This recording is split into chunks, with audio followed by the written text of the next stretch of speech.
ევროკავშირის ასოცირების ხელშეკრულების მე-6 თავი მოიცავს ძალიან მნიშვნელოვან საკითხებს, როგორც არის გარემოს დაცვა, ბუნებრივი და ხელოვნური კატასტროფების მართვა და პრევენცია, აგრეთვე ჯანდაცვა, განათლება და სხვა, ანუ ყველაფერი ის, რაც ჩვენ ყოველდღიურ ცხოვრებას ეხება.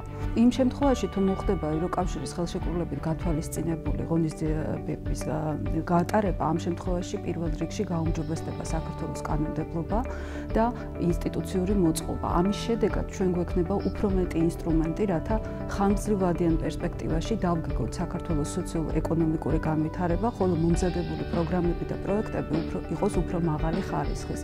საზოგადოების მონაწილეობა და ჩართულობა კი მოგცემს საშუალებას თავიდან ავიცილოთ ყველა ის ნეგატიური ზემოქმედება, რომელსაც დღეს ძალიან ხშირად ვხედავთ ჩვენ ყოველდღიურ ცხოვრებაში. მაგალითისთვის, ენერგეტიკაში გასატარებელი ღონისძიებები, ეს ძირითადი ნაწილი იქნება განახლებადი ენერგიების გაფართოება და ენერგოდაზოგვა. ეს ერთის მხრივ გაზდის სამუშაო ადგილების რაოდენობას, ხოლო მეორეს მხრივ თავიდან აგვაცილებს იმ ძალიან უარყოფით პრაქტიკას, როდესაც დღეს თითქმის ყველა მდინარეზე არის დააგეგმილი მდინარეების ჰიდროელექტროსადგურების მშენებლობა.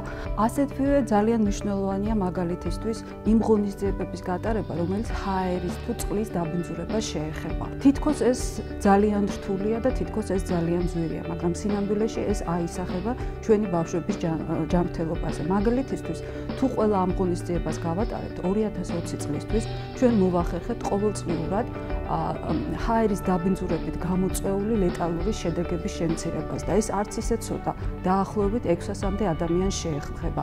ხოლო ჯანმრთელობისთვის გამოყოფილი თანხების დაზოგვა თავის მხრივ გაამჯობესებს ჩვენი ცხოვრების ხარისხს და ჩვენ გვექნება საშუალება, რომ ეს თანხები სხვა მიმართულებით მივმართოთ.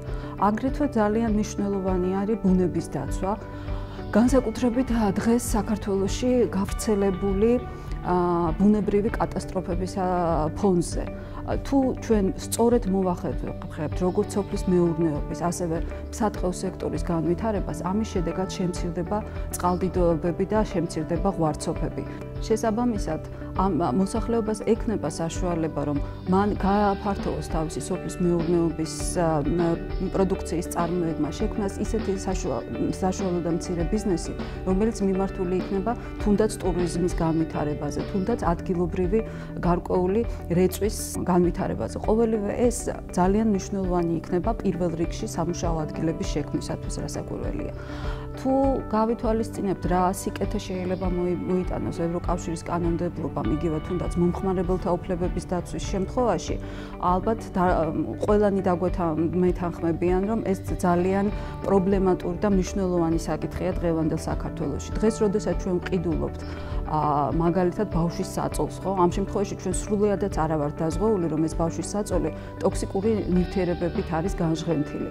იმ შემთხვევაში, თუ შესრულდება ევროკავშირის მოთხოვნები და საქართველოს კანონმდებლობა რეალურად დაუახლოვდება ევროკავშირის კანონმდებლობას, სახელმწიფო ვალდებული იქნება შეამოწმოს მეწარმეების მიერ წარმოებული პროდუქციის უსაფრთხოება და თუ ის დაირღვა, ამ შემთხვევაში არა მხოლოდ დააჯარიმოს მეწარმე, არამედ ამოიღოს ეს საქონელი ბაზრიდან და აიძულოს კიდეც მეწარმე, რომ მომხმარებელმა დააბრუნოს ეს საქონელი. თითქოს ერთი შეხვედრით რასაც ვლაპარაკობთ, ძალიან რთული შესასრულებელია, მაგრამ მეორეს მხრივ უნდა მივაქციოთ ყურადღება იმას, რომ ეს შეეხება მთელ ქვეყანას, რომ ევროკავშირის ერთ-ერთი პრინციპი ეს არის თანაბარი შესაძლებლობების განვითარება მთელი ქვეყნის მასშტაბით და სწორედ ეს მოგცემს საშუალებას იმას, რომ სოფლად მოხდეს ჯანდაცვის, განათლების, გარემოს დაცვის სისტემების დანერგვა და მისი თანამედროვე სტანდარტებამდე აყვანა, რაც საბოლოო ჯამში ქვეყნის სოციალურ, ეკონომიკური და კულტურული განვითარების საწინდარი იქნება.